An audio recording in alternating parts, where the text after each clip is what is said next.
So I just got this camera today, and somebody else showed me that it's already on sale, and it's actually been on sale for over 6 months.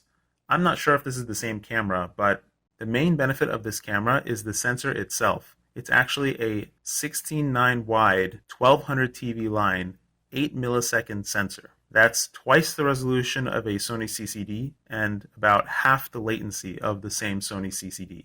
So I'm recording this at 120 frames per second, and I'm going to pause it right now. 15 milliseconds. That's great. I took a couple samples of this pausing of the video, and I found that the average is about 8 to 15, sometimes 16 milliseconds. So that's actually about 5 to 10 milliseconds faster than the Sony CCD.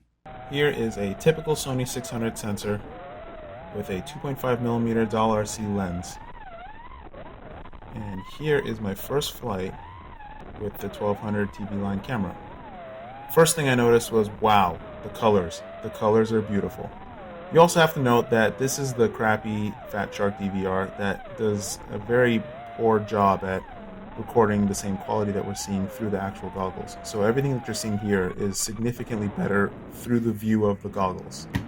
As I'm flying around, I'm trying to adapt to the different field of view because it is very different. And I'm also noticing that I'm not quite liking the shadows. The shadows on the CCD sensor are much more visible. So I'm going to mess around with the settings and see what I can do about that. I messed around with every single setting I could possibly find. First of all, there's no way to put your name on the screen.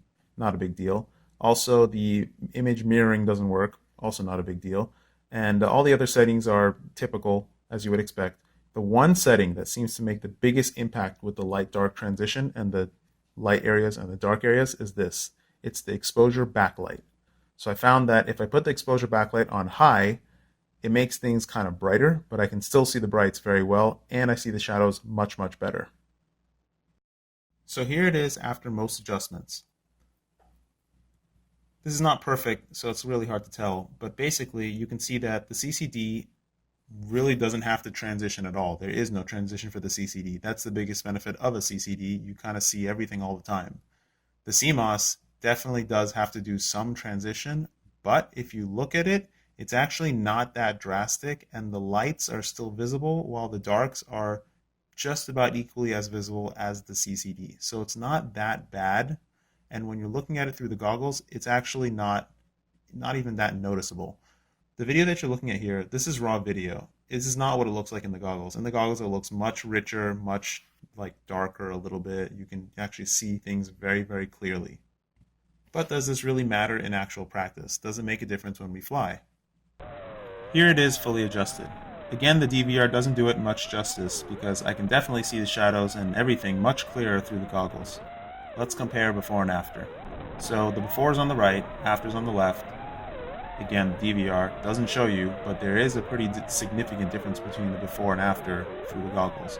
You can tell here that the shadows just generally look darker and everything just looks darker on the before. So with a little bit of adjustment, you can get quality that is light-dark quality that is very, very similar to the CCD. Next, I tried to put different lenses on it. The lens that comes with the camera says it's a 2.8, but it's actually a little bit wider than a 2.8. It seems more like a 2.7, maybe a 2.6.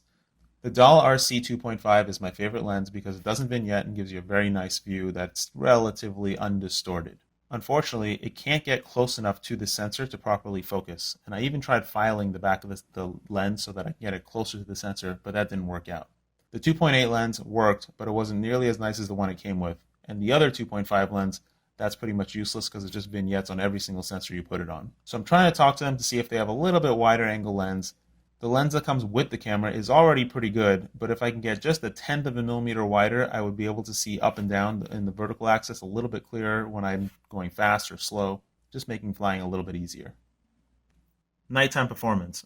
Obviously, the CCD is the clear winner here. If you want to fly at night, you want to have a CCD. That being said, the CMOS is not really that bad. The recording just makes it look really bad. It actually doesn't look that bad through the goggles. So to sum it all up, I would actually compare the view that I see with this camera to the Connex HD system. It's really that good. The DVR footage really does no justice at all. You cannot see how clear, sharp, and vivid the picture is. It's beautiful. The biggest downside of the camera is the light and dark transition, and as you can see, I'm putting it really to the test by doing these afros, I think they're called afros, over this tree, where I'm going straight into the sun and then diving down right under a dark tree.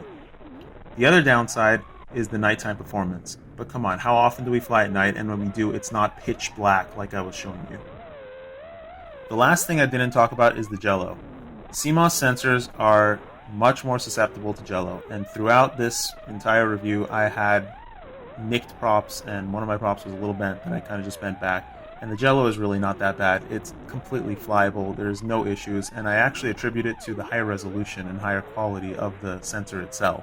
I wasn't expecting to find a CMOS camera that had lower latency than the Sony CCD, but here it is, and now I would say anybody looking to buy a pair of goggles should truly consider a 16:9 wide pair. At least a pair that will do 16:9 wide, not just 4:3. If you're looking for a pair of goggles, I strongly urge you to pick up one of these cameras, find somebody that has a 16:9 wide pair of goggles, and test the two. Now, I'm not implying that the Sony CCD is a bad sensor. It's actually a very good sensor, and it still holds its own very strongly against this camera. If you have a pair of Dominator HD V2s and the Sony 600, you still get a really good view. But if you're looking for something else, this is a very good option that you should consider. The 2.8 lens on this camera gives you a wider field of view than a typical 2.8, and it's mostly distortion free. What that means to me is that I can fly lower, faster, closer to objects, and much smoother than I usually do. I'm very happy to have found something that is at least better than the Sony CCD sensor that we've been using for the past years. So thank you very much, FOXEER, and I hope that they improve the code a little bit more so that it does better light and dark transitions, and I expect it to actually pull ahead of the CCD.